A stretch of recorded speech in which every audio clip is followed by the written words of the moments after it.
আসসালামু আলাইকুম। সংবাদে আপনাদের সবাইকে স্বাগত জানাচ্ছি। আমি ফিরোজ তোহা। শুরুতেই আরবে কেবলস সংবাদ শিরোনাম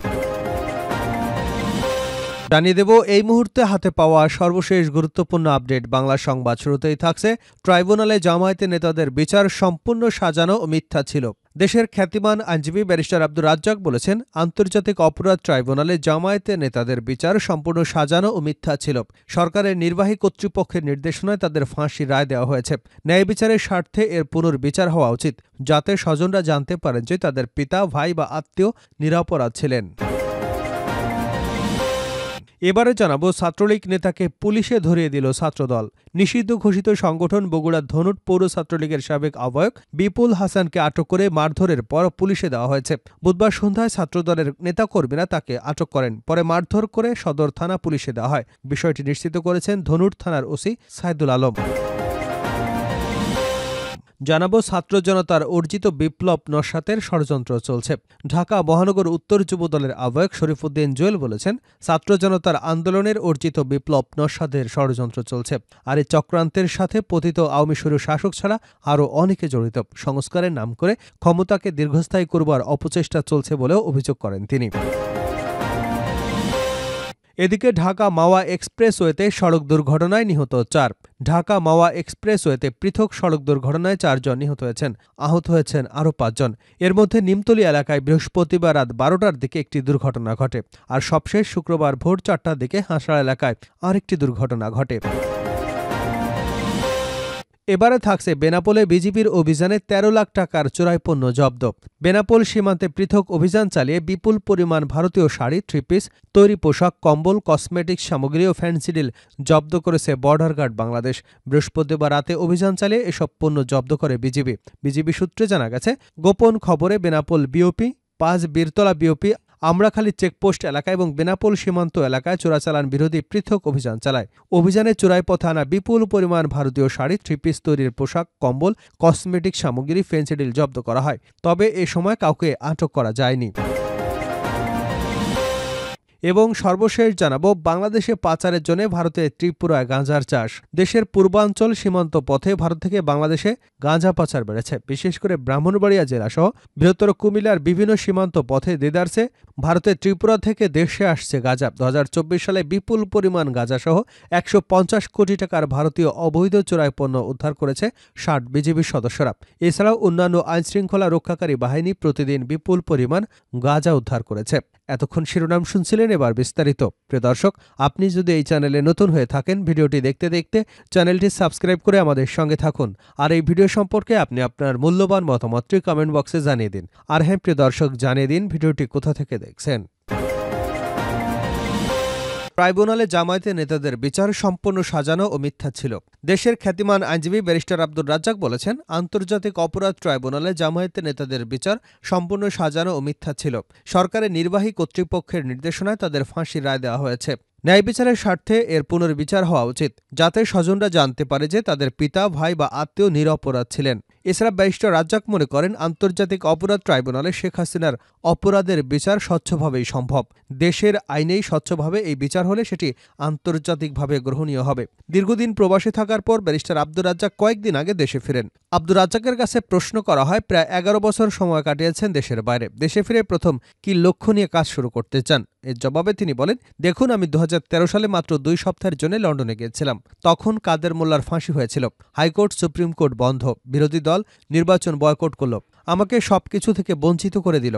তখন আমি লন্ডনে গিয়ে কিছু কূটনৈতিক কাজ করলাম, প্রশান্ত মহাসাগরের এপার ওপারে গেলাম, আমেরিকা, কানাডা, ইংল্যান্ড সহ আরও নানা দেশে ঘুরে বেড়ালাম। 5 বছর পর আমি আমার আইনি পেশায় ঢুকে গেলাম। সেখানে আমার পেশাগত কাজ করে মনে এক ধরনের প্রশান্তি পেলাম। কি কারণে সেটা পরে বলবো। কার্যত আমি শেখ হাসিনার বিরুদ্ধে একটা ছায়া যুদ্ধ শুরু করলাম। আমি বিএনপির কেসগুলো নিয়ে লড়াই শুরু করলাম, জামায়াতের কেসগুলো নিয়ে লড়লাম। সেখানে 60% মামলায় আমি জিতেছি।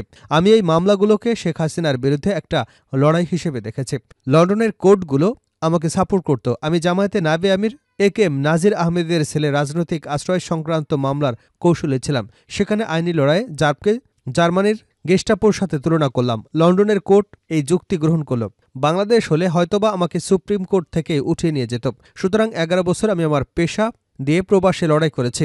আমার সন্তুষ্টির জায়গা এটাই।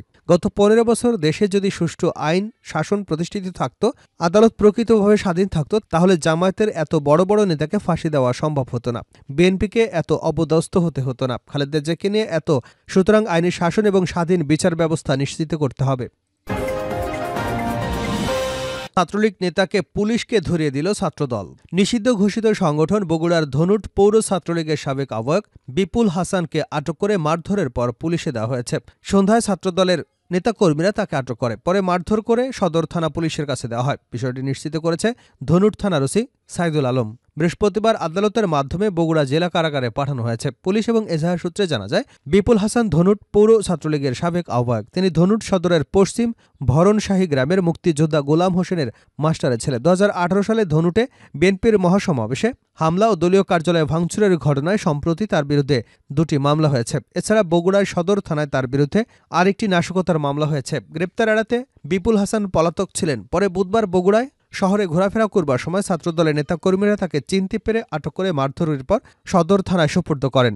এ বিষয়ে ধনুট থানার ওসি সাইদুল আলম জানান, ছাত্রলীগ নেতা বিপুল হাসানের বিরুদ্ধে থানায় 2টি রাজনৈতিক মামলা রয়েছে।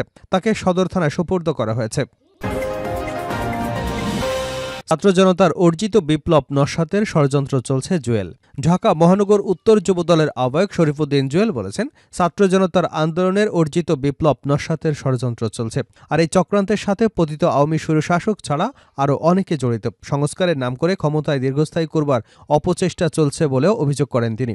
ঢাকা মহানগর উত্তর পল্লবী থানা 3 নং ওয়ার্ড যুবদলের কর্মী সভায় প্রধান অতিথির বক্তব্যে তিনি এসব কথা বলেন। এতে আরও বক্তব্য রাখেন যুবদল ঢাকা মহানগর উত্তরের সদস্য সচিব সাজ্জাদুল মিরাজ।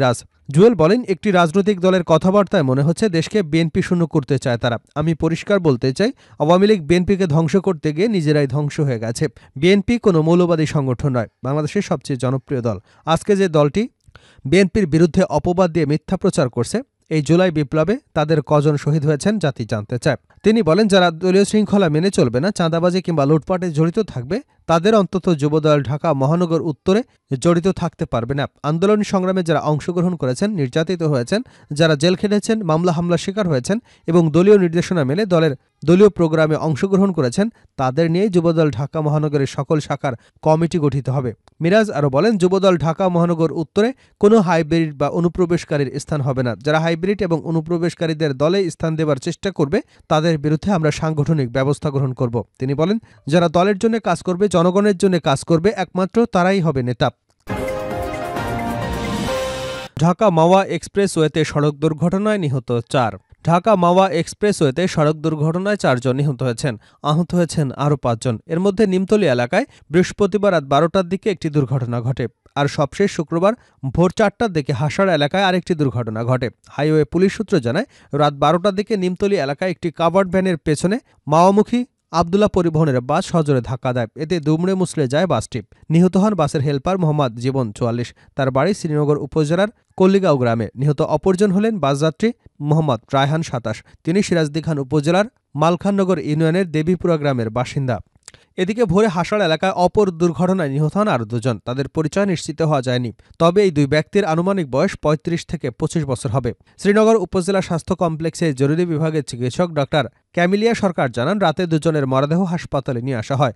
ভোরে আরও 2 জন এসেছে। সর্বশেষ জানাবো, বাংলাদেশে পাচারের জন্য ভারতে ত্রিপুরায় গাঁজার চাষ। দেশের পূর্বাঞ্চলীয় সীমান্ত পথে ভারত থেকে বাংলাদেশে গাঁজা পাচার বেড়েছে। বিশেষ করে ব্রাহ্মণবাড়িয়া জেলাসহ বৃহত্তর কুমিল্লার বিভিন্ন সীমান্ত পথ দেদারসে ভারতের ত্রিপুরা থেকে দেশে আসছে গাঁজা। 2024 সালে বিপুল পরিমাণ গাঁজাসহ 150 কোটি টাকার ভারতীয় অবৈধ চোরাই পণ্য উদ্ধার করেছে 60 বিজিবি সদস্যরা। এছাড়াও অন্যান্য আইনশৃঙ্খলা রক্ষাকারী বাহিনী প্রতিদিন বিপুল পরিমাণ গাঁজা উদ্ধার করছে। ত্রিপুরার শত শত একর ভূমিতে চাষ হচ্ছে এসব গাঁজা।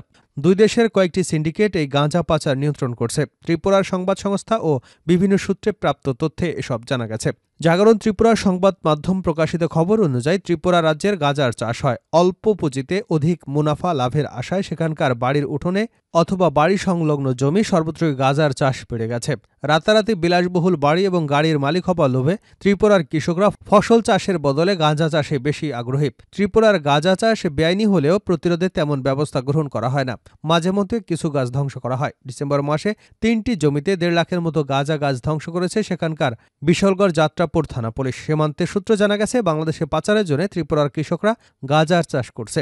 জানা গেছে, মাদক কারবারিরা এক শ্রেণীর বিএসএফের সহায়তায় বেড়ার উপর দিয়ে গেট দিয়ে কৌশলে বাংলাদেশে গাঁজা নিয়ে আসছে। বাংলাদেশের অভ্যন্তরে প্রবেশের পর রেল এবং সড়ক পথে রাজধানী ঢাকাসহ দেশের বিভিন্ন স্থানে নির্ধারিত মাদকের আস্তানায় চলে যায় সব গাঁজা।